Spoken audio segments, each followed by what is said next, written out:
kayakaking and paddling through the grain towards it. He had just enough room to keep his head above the top of the pile, keeping a wary distance from the opening until he saw that no sunlight was shining in. He moved closer and stuck his eyeball right up against it, straining to make out something, anything, that would give him a clue as to where he was. He turned his head this way and that, but all he saw were more shipping containers. So he was either in a shipyard or on a ship, and being that he wasn't feeling any moving or grooving going on, he would hazard a guess that he wasn't in the middle of the ocean. Now, how to get out of this bloody thing? There wasn't enough room for him to get a decent amount of momentum going to bust his way out, not fighting through the grain that filled this thing, and not in the weakened state he was in. Maybe he could find the latch for the door, bust it open, but at the thought of voluntarily burying himself again to get down to it made him shudder. Right then, perhaps not. He was racking his brain for an alternative plan when he heard the beautiful sound of male voices heading his way. Tilting his head to hear better, he calmed his breathing and listened, trying to make out what they were saying.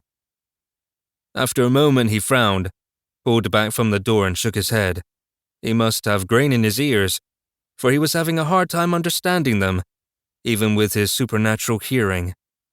Working his way closer to the door again, he pressed his ear right up against it. He stared at the door in disbelief. Was that Chinese? He was going daft.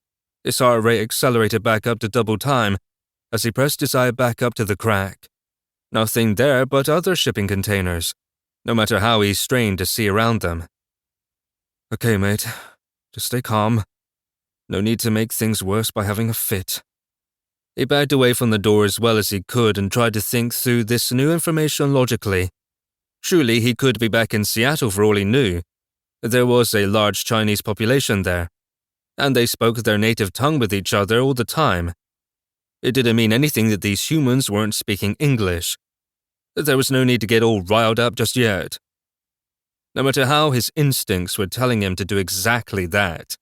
The voices of the two males wandered closer, still talking. Aiden leaned in towards the crack again, and this time he could see them as they approached.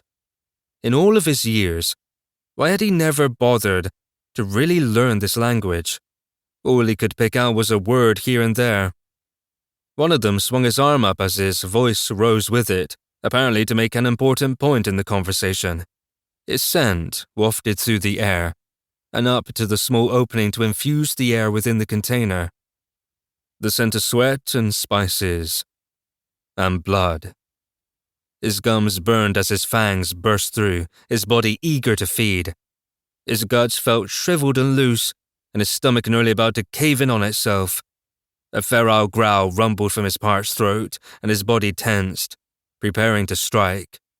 Crazed with thirst, he snapped into predator mode, sweat stinging his eyes. They zeroed in on the door as the humans approached it. A clanking noise resonated loudly throughout the metal container, followed by a low humming sound. The box jerked as the hydraulics underneath it came on, slowly lifting the back end and tilting it forward. His mouth watered and his throat burned with thirst as his muscles swelled and tightened in preparation for the hunt. The grain started to shift forward as the back end inclined, carrying him with it. He let it take him, not wasting his energy fighting the heavy mass, saving what he had left for taking down his prey. He needed to feed. The grain engulfed him completely again, just as the doors began to swing open, concealing his presence from the humans. Closing his eyes, he pushed away the fear of being buried again, opening his remaining senses and moving within the grain to keep his body upright. The back end tilted up higher, and he slid out through the opening as the door swung open wide, landing in a graceful crouch on the concrete beneath a waterfall of grain. He wasted no time, launching himself to the side and barely escaping the gritty cascade of granules as it was dumped out of the container.